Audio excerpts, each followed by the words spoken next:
Hello students, let us do example 3.7, which is again related with the Kirchhoff's law. A network is given and in this network we have to find out the current in each branch. Now say the network is connected in a complicated manner. We have different resistors and two cells are given. For simplicity, we give a name to the resistors which is not given in the diagram. So if the name of the resistors or cells are not given, it is better if we give the name and later on we substitute the values so that we don't mix up the calculation. So I have given the name of the resistors R1, R2, R3, R4 and R5. The current distribution is already given in the figure, but it may happen that the current distribution is not given. We have to do the current distribution. So in the end, I will show you how to do the current distribution in such network. For the time being, we take the current distribution as given in the diagram. So here the current drawn from a cell of EMF E1 or 10 volt is I1, then A is a junction. This A1 is divided into two parts. I2 is gone to B, A to B, so remaining is I1 minus I2. At the same time, they have taken the current from the another cell I3, that is the current drawn from second cell. So they meet at a junction B. So I2 comes from this side, I3 from this side. So current through BC becomes I2 plus I3, and I1 minus I2 come at this point. Now this I1 plus I2 is given, and the current given in this portion is I2 plus I3 minus I1. So from this I1 minus I2 comes, and from this I2 minus I1 get cancelled, so I3 goes back, and here there is I2 plus I3. Out of that, I1 goes inside because I1 was drawn, so I1 goes inside. So the remaining is I2 plus I3 minus I1. So the current distribution is given in a very complicated manner. We take this current distribution and we will find out the current in each branch, that is the branch AB, BC, CD, AD or BED.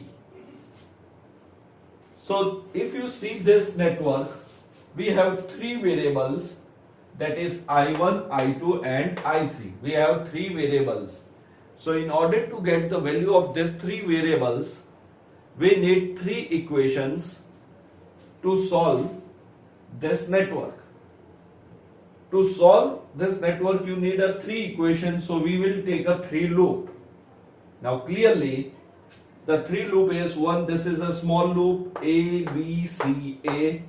Then another is A, C, D, A. Another is B, E2, D and B. So these are the three loops we will be taking for the calculation. And the fourth loop which is possible is A, B, E2, D and A. So instead of taking the entire loop of a network, because it will involve lot of unknowns, we will take a small loops, and we will first find out three equations, and then we will solve it to find out I1, I2 and I3. So in the network you have to see how many variables are there, and then you take take that much loop. So if there are three unknowns, you take three loops and find out the relations between that three unknown quantities or three variables. So let us apply So applying Kirchhoff's second law to loop, you can start loop from any point. So I am taking the point A, B, C, then I write a name of a battery E1 and then A. So this is the first loop. So let us start this analyzing this loop. So from A to B, I am moving in the direction of current. So the current given is I2. So I write minus I2 R1. Then from B to C, the current is I2 plus I3 and we are moving in the direction of current. So minus R2, I2 plus I3. Then from C to A, we are moving in the direction of current again. So minus I1 R3. Then we come across the negative terminal of a cell E1. So equal to sign, I write minus E1. So instead of directly using the values, you give the name R1, R2, R3, E1, etc. Now substitute the value. R1 is 4. So minus 4I2 minus R2 is 2. So I2 plus I3, 2 within bracket I2 plus I3. R3 is 1 ohm. So minus I1 equal to E1 is 10 volts. So minus 10. So if I open this bracket, it becomes minus 6I2 minus 2I3 minus I1 equal to minus 10. So taking the minus common, 6I2 plus 2I3 plus I1 is equal to 10. This is equation number 1. Similarly, we take a second loop applying Kirchhoff's second law to loop. Now I take another loop, this A, C, D, A. So again A, E1, C, D, A. This loop. We are moving in this loop. So starting from A, I put a equal to sign. First I come across the positive terminal. So plus E1. Then I am moving opposite to the direction of the current. So plus I1 R3. Then C to D, that is in the direction of current, minus R5 within bracket I2 plus I3 minus I1. Then D to A, current is coming from opposite side. So plus R4 within bracket I1 minus I2. Now I substitute the value. R3 is 1 ohm. So I1 minus R5 is 2. R4 is 4. And E1 is 10. Now if I open the bracket, it becomes I1 plus 2I1 plus 4. So it becomes I1 plus 2I1, that is 3I1 plus 4I1. So I open this bracket first.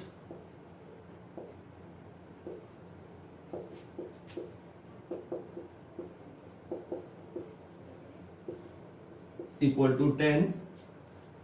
So I get 7I1, I2 minus 2 minus 4, that is minus 6I2, then minus 2I3 equal to 10. This is equation number 2. So this is our equation 1. This is our equation number 2. Then we apply the Kirchhoff second law to the loop B, E2, D and B. So applying Kirchhoff's second law to loop B, E2, D, C, B. So starting from B. Now from B via E2 to D, there is no resistance, we have a battery only. So equal to sign, plus terminal comes first, so plus E2. Then from D towards C, the current is coming opposite, so plus R5, I2 plus I3 minus I1, that is the current. Again from C to B, again it is opposite, so plus R2 within bracket I2 plus I3 is equal to, this is E2. Now I substitute the value R5, that is 2, so 2 I2 plus I3 minus I1 plus R2, R2 is 2, so 2 I2 plus I3 is equal to 5. Now I open this bracket, 2 plus 2, 4I2, 2I3 plus 2I3, again 4I3 minus 2I1 equal to 5, that is equation number 3. So now you have a 3 equation and you have to solve this 3 equation. You do a elimination method or substitution method. Now if you analyze this 3 equation, see there are various methods, you can use any method, whether you use substitution or elimination method, it is your choice. If I analyze equation 1 and 2, here I2 is positive 6, here it is negative, here 2I3 that is positive, here 2I3 is negative. So it will be easier if I add these 2 equations, so that these 2 variables I2 and I3 are eliminated and I will get I1. So the first step is we add equation 1 and 2. So adding equation 1 and equation 2, so this I2, I3 get cancelled, so we have directly 8I1 is equal to 20. This implies I1 is equal to 20 by 8, that is 2.5 ampere. So this is your I1. Now I can substitute this I1 value in equation 2, in equation 3, and I will get an equation in the form of I2, I3, and then I will solve that 2 equation. Now if I analyze, now don't substitute I1 in this equation and then this equation, don't use 1 and 2, again you will come to the same conclusion. You have to make the use of third equation also. So if I analyze this circuit, I find that here I3 is positive and here I3 is negative.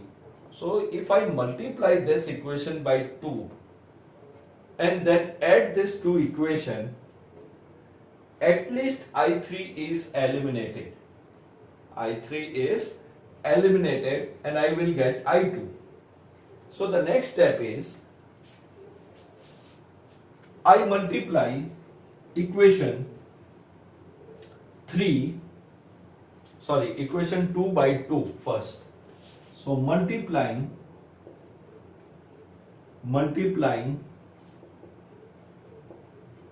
equation 2 by 2. So we multiply equation 2 by 2. So I get 14I1 minus 12I2 minus 4I3 equal to 20, that is equation number 4. So multiplying equation 2 by 2. Now I add equation number 3 and equation number 4. So adding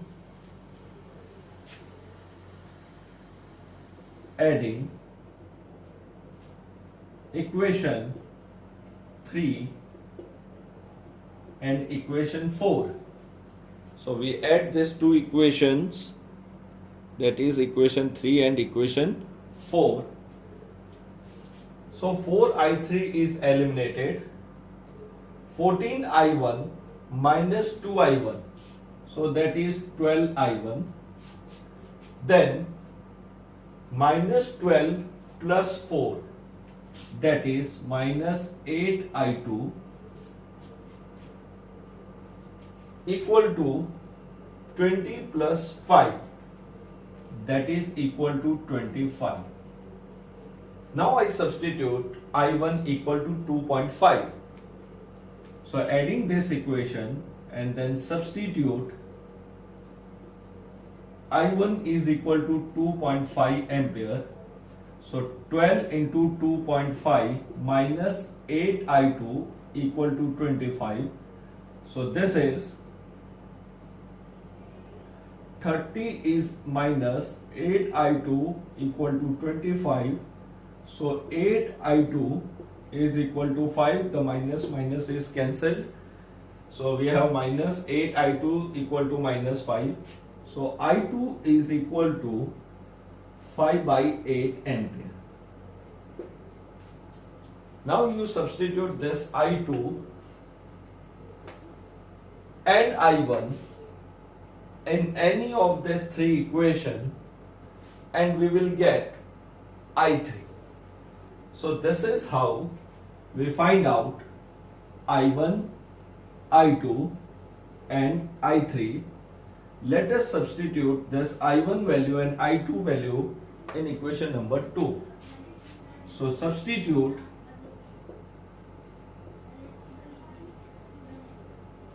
I2 equal to 5 by 8 in equation 2. I2 and I1. So I2 5 by 8, I1 equal to 2.5 in equation 2. So 7I1, that is 7 into 2.5 minus 6I2, that is 5 upon 8 minus 2I3 equal to 10.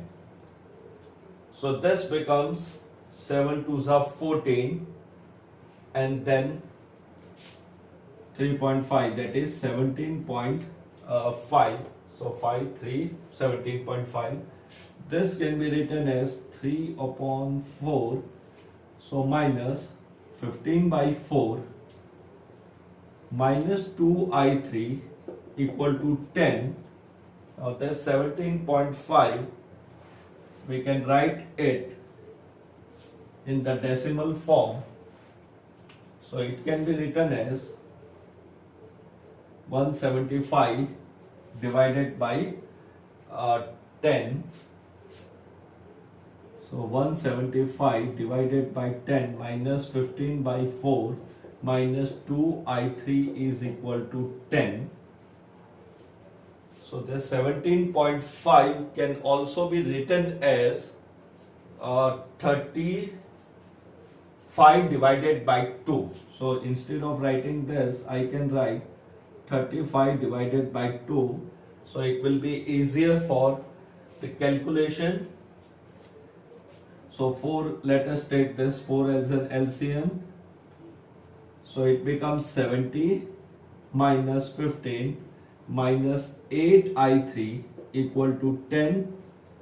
So this becomes 55 minus 8I3 is equal to 40. So 8I3 is equal to 15, which implies I3 is equal to 15 by 8 ampere. So now this is the three values. So you have to simply apply the Kirchhoff second law to the loops and find out the relations. So we have this I1 value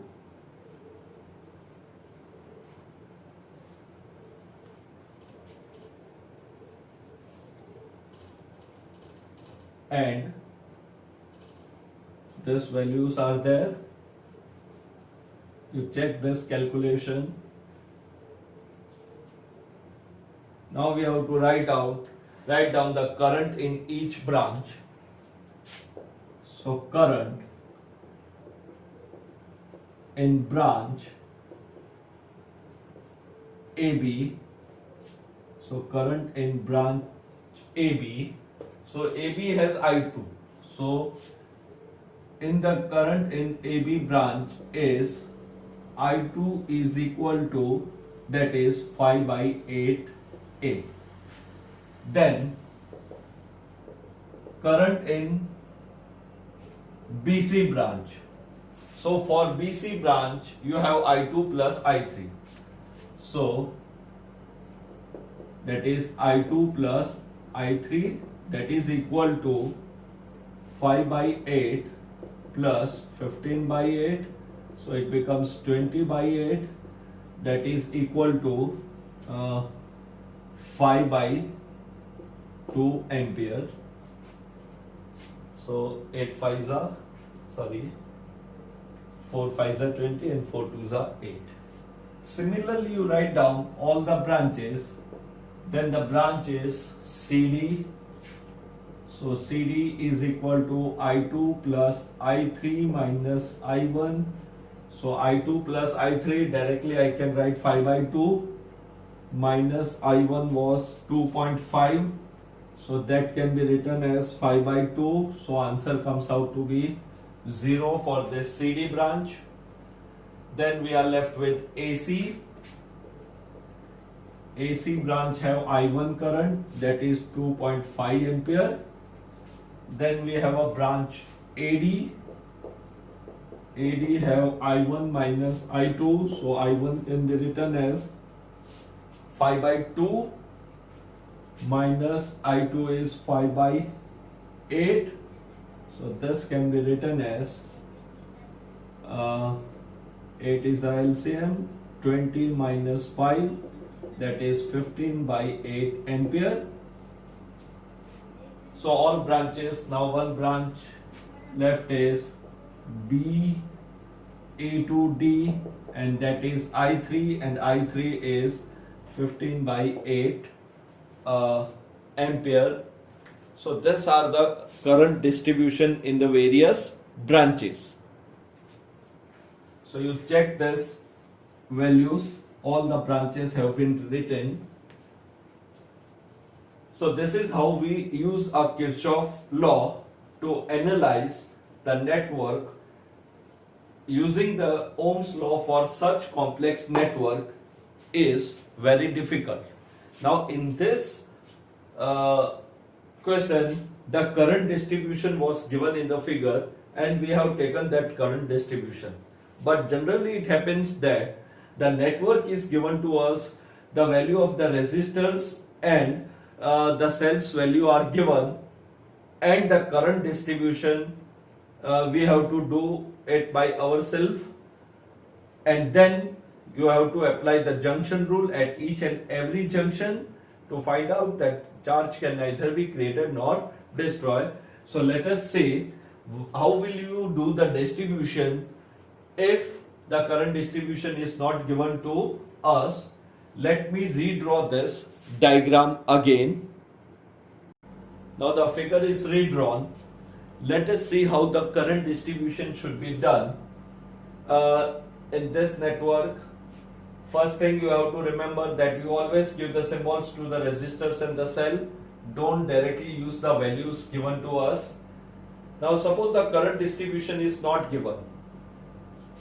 You check the number of cells. Here we have two cells, E1 and E2, of 10 volt and 5 volt respectively. So we should always start the current distribution from the cell having the large value of EMF or a greater value. So here E1 is greater than E2.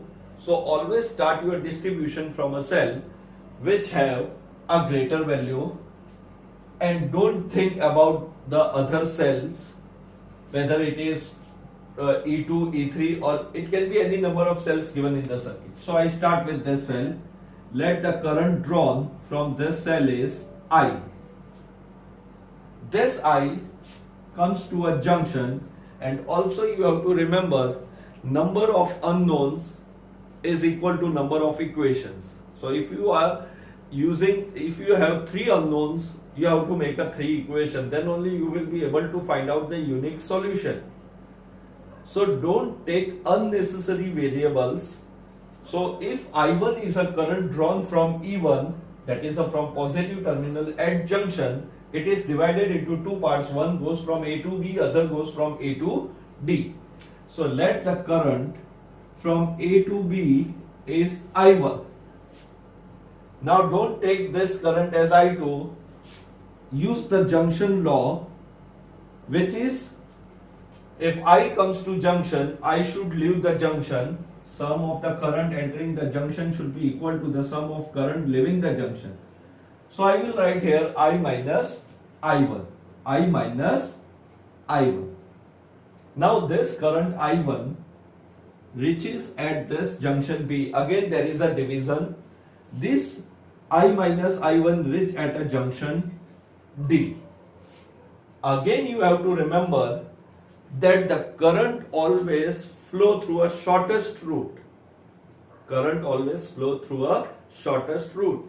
So this I1, when it comes to junction B, let us say, now see this I minus I1 after reaching at D, we have two possibilities. Either the current at B will flow towards D, or current from D will flow towards B.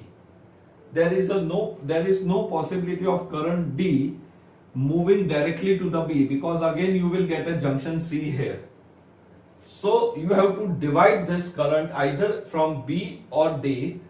It will be easier. Here I have two terms together, I minus I1. So if I come at this junction, let the current to this portion is I2. Then it becomes I minus I1 minus I2. So if I take this current as I2, it should be I minus I1 minus I2. Then this I2 will come to this point, it will meet I1, and then from this the current will be I1 plus I2. So you can divide the current as you like. Instead of this, here I have only one variable I1. Here this I and I1 are together. So I come to this junction, I take this value as I2. So from I1, I2 is moving towards C. So this will be equal to I1 minus I2. See, apply the junction rule at point B. So current approaching the junction, I1. So total current leaving the junction should be I1. You add this. So I2 get cancelled. So current leaving is I1. Now this I2 comes at junction C.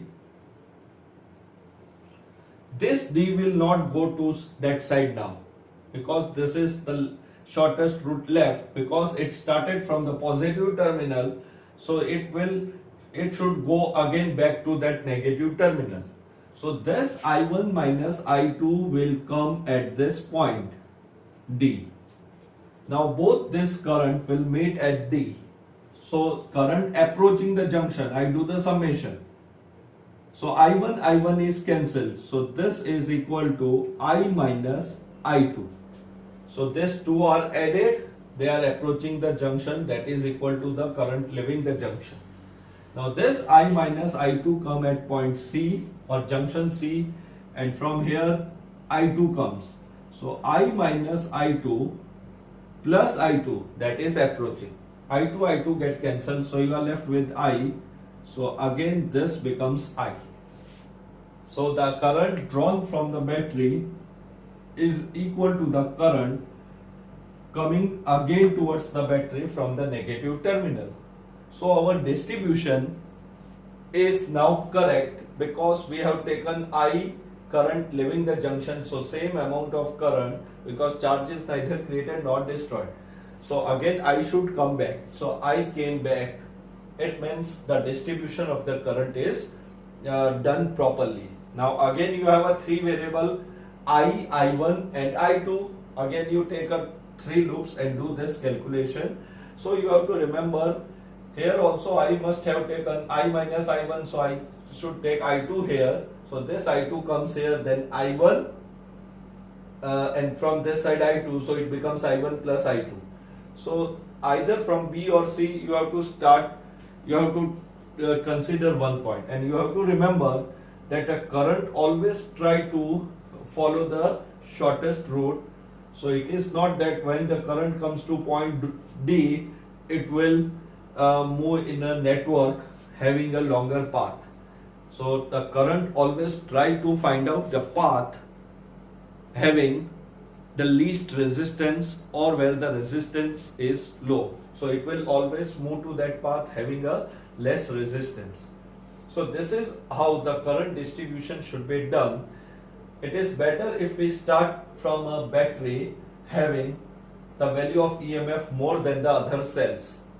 Suppose if you want to start from E2, you can do that always, but it may be possible that some of the current value may come out to be negative.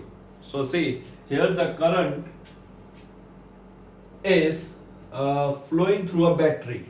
The current is entering from positive terminal and leaving the negative terminal. You have to remember, when you draw a current from a battery, it is a discharging mode. So when we did the concept of EMF, internal resistance and terminal potential difference, these were the two electrodes plus minus, and suppose I connect this resistance, external resistance, I is the total current flowing in the circuit, and we have written terminal potential difference is equal to E minus IR. So current is being drawn from the battery, that is current comes out from positive terminal and enters from the negative terminal. This was an electrolyte.